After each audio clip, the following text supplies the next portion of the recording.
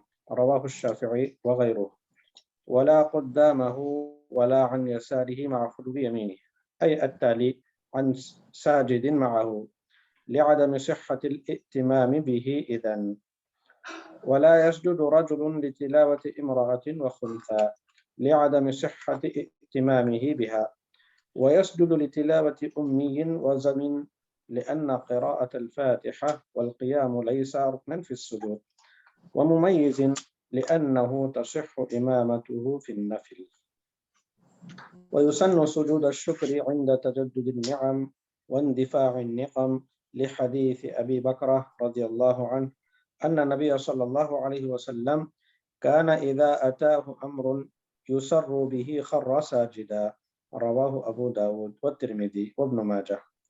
وسجد أبو بكر رضي الله عنه حين جاءه قتل مسيلمة. رواه سعيد.